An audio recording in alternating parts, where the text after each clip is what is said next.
New Comic Book Day is right around the corner again, so let's take a look at the books on my pull list.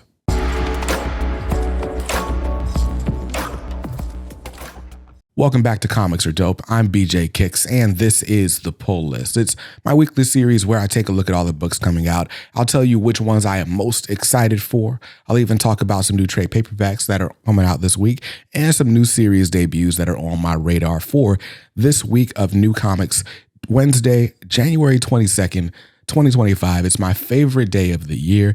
That's right. Yes, it is my birthday. If you get the reference. Then you get the reference. But it's my birthday, Wednesday, the 22nd, and there's nothing better than when new comic books come out on your birthday. And by the way, this new comic book day is kind of stacked. It was a little bit difficult to determine which books should be on the top of the pile. Now, the top of the pile is or are the books that I am most excited for in a given week of new comic book releases. These are the ones that are going to be waiting for me behind the desk at Fight or Flight Comics in Raleigh, North Carolina. Speaking of, I'm actually, Saturday, I guess, is my new comic book day. I'm rarely at the shop on Wednesday anymore. But when I get there this Saturday, there's actually a signing going on. Kwame Mbalia, who is the writer of the Tristan Strong series that has recently been adapted into graphic novel form, is going to be at the shop signing his brand new book. It's called A Hero Looks Like You. It's a book, it's like a children's book with Marvel illustrations done by an artist named Nicholas Smith, who I know you guys love because he did these illustrations that are on this hoodie, and you guys compliment this hoodie every time I wear it on camera. So Kwame Mbalia will be at Fight or Flight Comics at Triangle Town Center Mall this Saturday, the 25th, from 12 noon to 3 p.m. Definitely stop by, bring your kids. The Tristan Strong series is huge in like middle school. I should know because my daughter was crazy about it. So bring that. He'll be signing copies of that. He'll be signing copies of A Hero Looks Like You. And I'm sure he'll have a conversation with any kid that stops by. So this Saturday, 12 noon to 3 p.m. at Triangle Town Center Mall. First floor, make a left at the Cinnabon. You can't miss it. Now, let's talk about the books that'll also be waiting for me at Fight or Flight Comics this weekend, starting with Justice League Unlimited, issue number 3. Justice League Unlimited by Mark Waid and Dan Mora is honestly just like, this is what I've always wanted a Justice League book to be.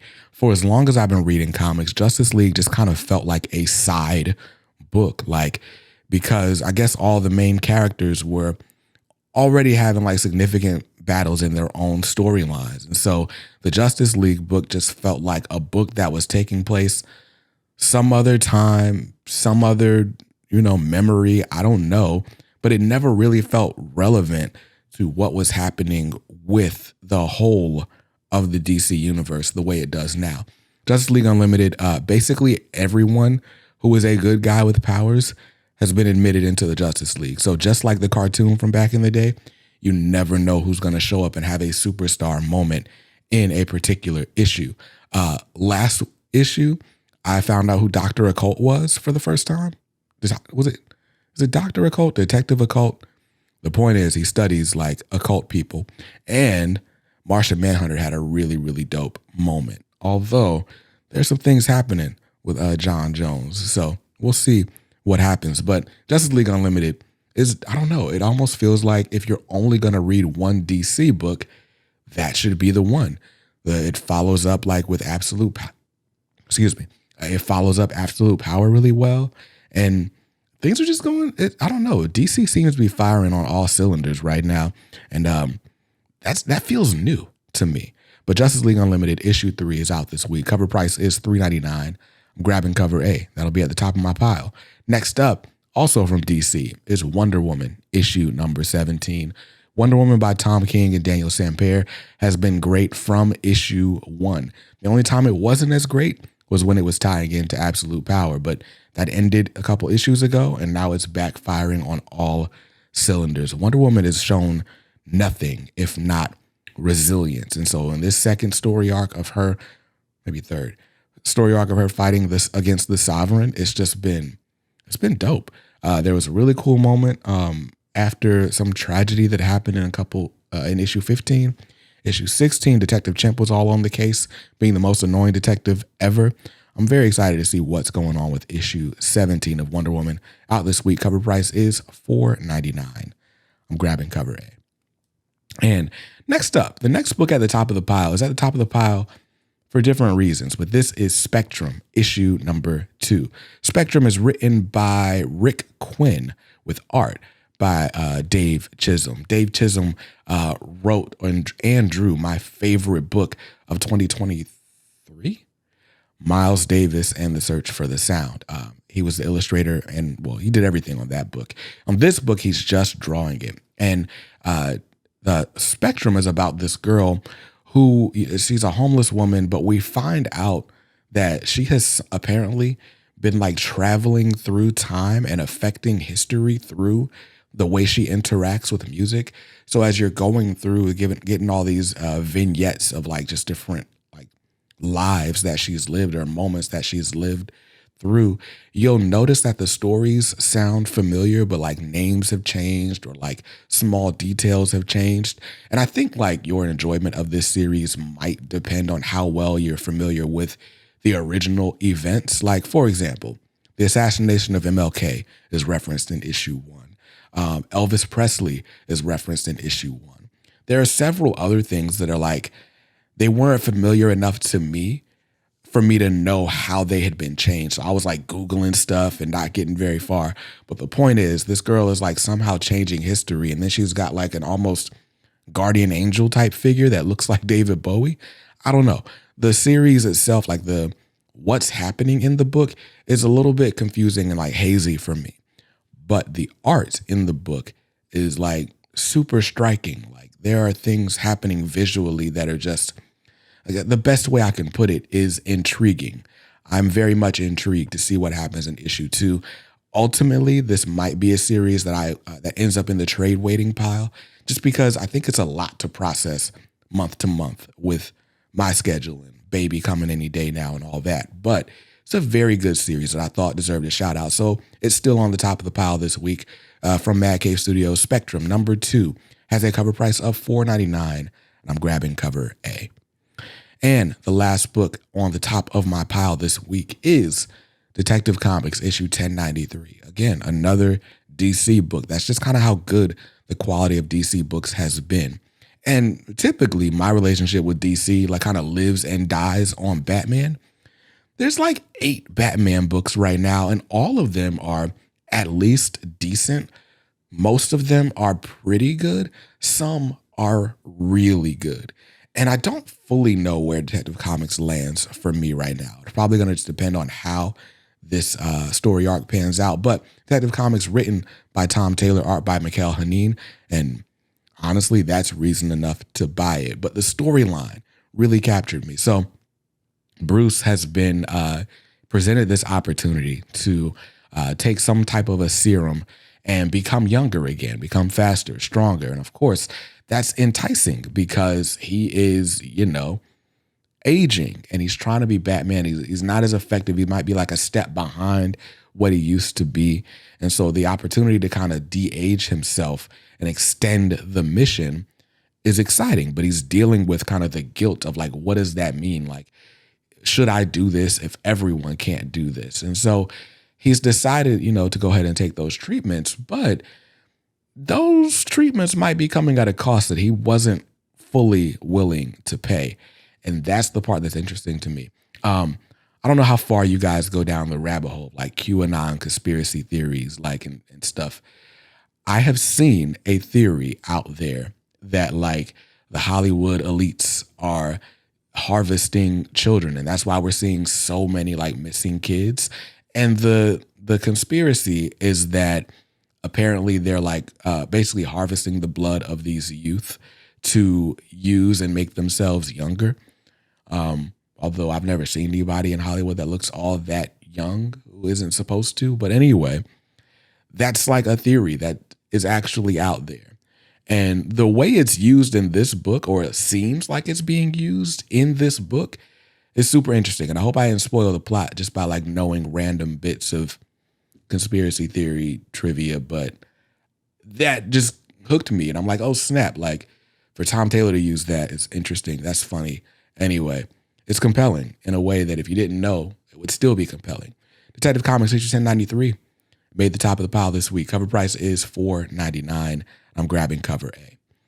And that's it. Those are the books on the top of the pile this week in New Comics, January 22nd, 2025. Now let's talk about some new series debuts that are on the radar. On the Radar is brought to you by Global Comics, my favorite app for reading comics digitally. They have pretty much all the major indie publishers: Image, Boom, Oni Press, Dark Horse, Dynamite, with new titles being added every single week. So jump on your computer. If you click on the link comicsaredope.com/global, you'll be taken directly to my page where you can get a 30% discount on the gold annual pass. And if you're on your phone, just use the code GCXBJKicks, and that'll save you on anything that's behind a paywall. So shout out to Global Comics for being dope. Now, let's talk about some new series debuts on the radar this week, starting with, from Marvel Comics, it's Doctor Doom and Rocket Raccoon, issue number 1. It's written by J. Michael Straczynski. Do we just call him JMS? We can just call him JMS. It's written by JMS with art by Will Robson. Now, Will Robson, you might recognize. He was on the show a while back. We talked about his favorite like horror comics and movies and stuff, and he was doing a Kickstarter that was really, really cool.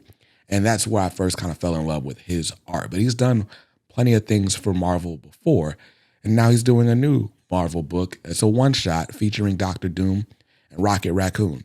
Now, Marvel's been prepping us for the One World Under Doom event. So every time I see Doctor Doom, I just buy Doctor Doom because it looks really cool. So Doctor Doom and Rocket Raccoon number 1. I don't really know what to expect, but it's a one-shot this week, and it's on my radar for a cover price of $4.99. Next up, X-Men, Xavier's Secret, issue number 1.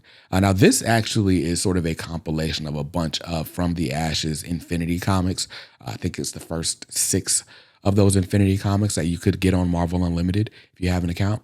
But now it'll be available in print as a one-shot for $6.99. A little bit steep for books that I feel like are already available, but hey, do what you do. X-Men Xavier's Secret does tie into all the From the Ashes stuff that's happening right now, and it probably feels even more relevant after the events of the raid on Grey Malkin. So great timing, Marvel. $6.99 is the cover price on that. And the last book on my radar this week, new number 1 this week, is technically not quite a new number 1, but this is the Resurgence of the Valiant Universe finale, number 1. It's a one-shot. They've been doing a lot of one-shots during the Resurgence of the Valiant Universe from Alien Books.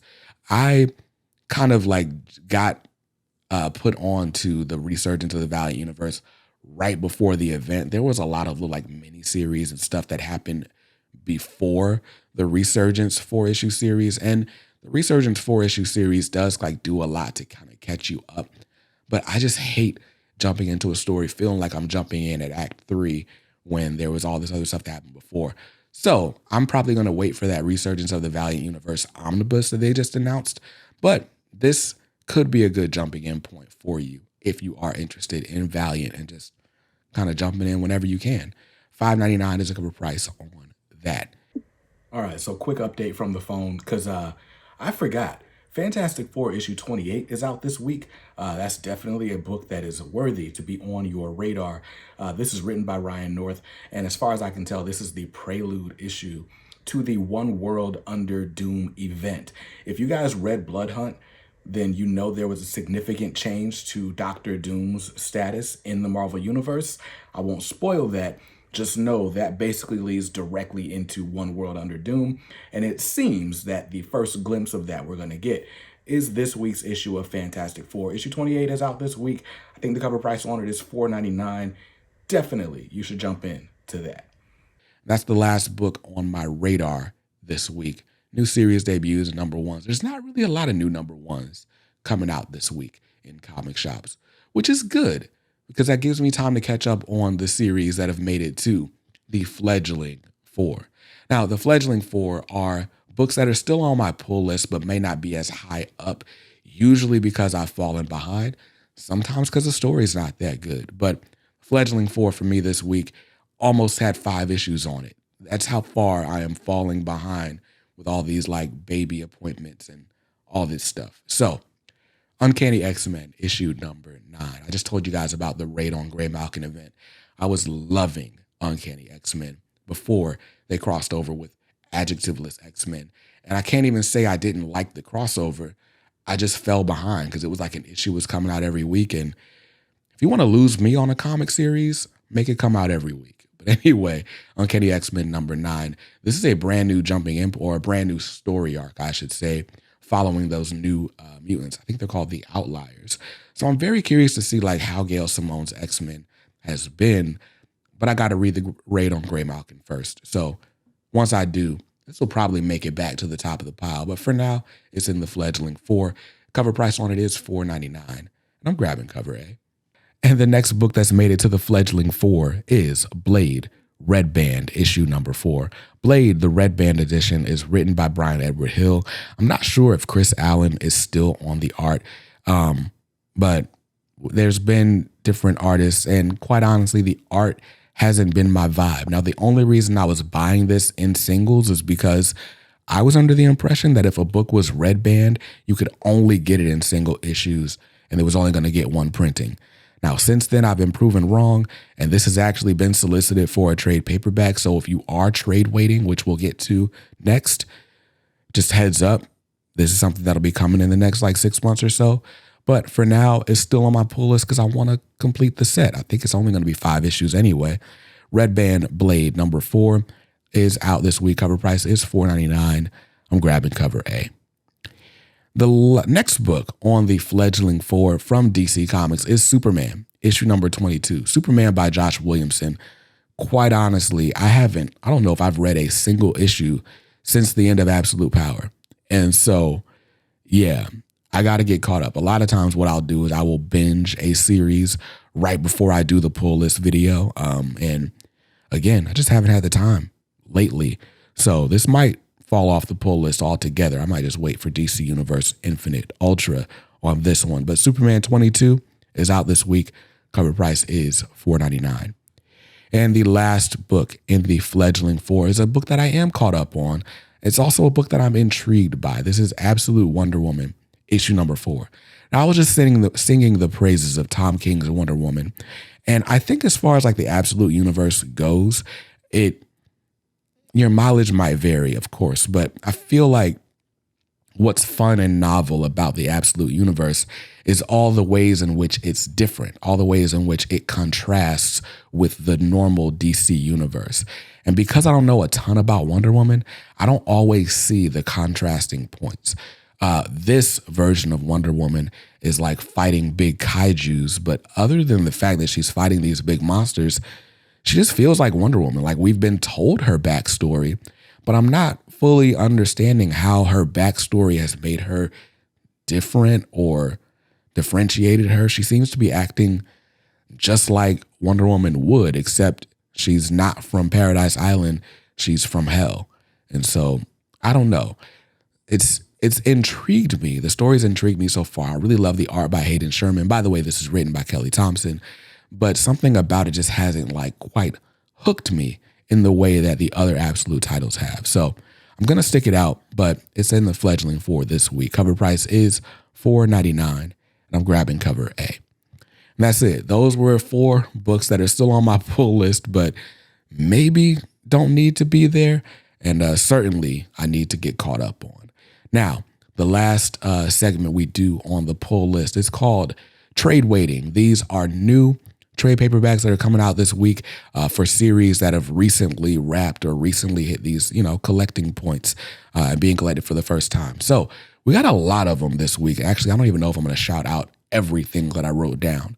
But from Dark Horse Comics, we got Avatar: Frontiers of Pandora, the trade paperback. So if you've been looking to follow the Avatar storylines outside of the movies, I haven't, but you can from Dark Horse this week. I think that one's got a cover price of $19.99, but I didn't write it down. Here's one from Boom Studios. This is Blow Away, Volume 1. Blow Away, who wrote Blow Away? Blow Away is a book that I found out about on Twitter, actually, because the writer of the series just happened to be shouting it out The writer of this is Zach Thompson with art by Nicola Izzo. But Blow Away is a book about this wildlife photographer in the Arctic who kind of convinces herself that she's been a witness to a murder. I read the first issue, but I read the first issue so late that it never made it to the pull list. But it's such an intriguing premise. So I'm excited to get this trade paperback. Again, from Boom Studios. Cover price is $19.99. What else is on the trade waiting list this week? Dr. Doom, Books of Doom is getting a trade paperback. That's pretty cool. That's a reprint, though, so that doesn't count. Green Lantern War Journal, Volume 2, The Builder. This is the Philip Kennedy Johnson, John Stewart series. This collects issues 6 through 12, or 7 through 12, which does complete the Green Lantern War Journal series. That book was really, really good. There was a lot of like spacefaring stuff, but there's a lot of heart and hard-hitting things that hit closer to home with John and his mother. That's a really good book if you're a John Stewart fan. Let's see, what other trade paperbacks are out this week? Spider-Gwen, The Ghost Spider, Volume 1, Haunted, trade paperback out this week. I actually have a copy right here. I'm going to review that very soon. But this is written by Stephanie Phillips. It's got art by a few different people. I think the artwork is strongest toward the end of the book. But basically, Spider-Gwen, Ghost Spider, Gwen Stacy of Earth 57 is moving into the 616, and like everyone is suspicious about it. Like, why is she here? And, meanwhile, she's got her own battles to fight, and we're going to slowly learn what she's running from or why she is in the 616 universe. I will say, I think the art might have held it back in the first couple of issues, so some people might have dropped off it, but this trade paperback is pretty good. So cover price on that is $17.99. From Dark Horse Comics, we got Usagi Yojimbo, The Crow, getting a trade paperback for $24.99. I know my man Mitch loves Usagi, so I try to shout him out when I can, but I've not read an Usagi book in quite some time, and this one won't be any different. Also from Dark Horse, we got William of Newberry by Michael Avon Oeming. This is like Hellboy with an anthropomorphic raccoon, and it just looked really cool. The art was really good. I don't really do a ton of like supernatural, like sort of like demon-based stories, and so this one fell off of the pull list, but I might pick up this trade paperback really just for the art because it's that good. It's like Usagi meets Hellboy, so cool stuff. $19.99 on that. And I think that is the last trade paperback that I wanted to highlight for this week of New Comics, January 22nd, 2025. Trade waiting. The logo is a couch because you sit on the couch and read a new trade. Why not? I love it. But that's it. Those are all the books that I wanted to highlight for this new comic book day, Wednesday, January 22nd. Let me know which books are at the top of your pile. What are you trade waiting on? And what's kind of fledgling for you? Like those books that haven't fully spread their wings, haven't really, I wouldn't say earned their spot, but what are the ones that are like, you're like, I don't know. Maybe I could wait for this. Maybe I'm not. Maybe I'm not. Let me know in the comments down below. And if that's not enough for you, you can holler at me on Discord. We got our Discord community and Facebook group linked in the comments down below. But other than that, I'm delirious. It's 5 a.m. as I'm filming this. I got to go renew my driver's license. Birthday shenanigans. So I'll get to you guys. I'll see you guys in another video soon. Until then, stay safe, stay awesome, and read something dope today. Peace.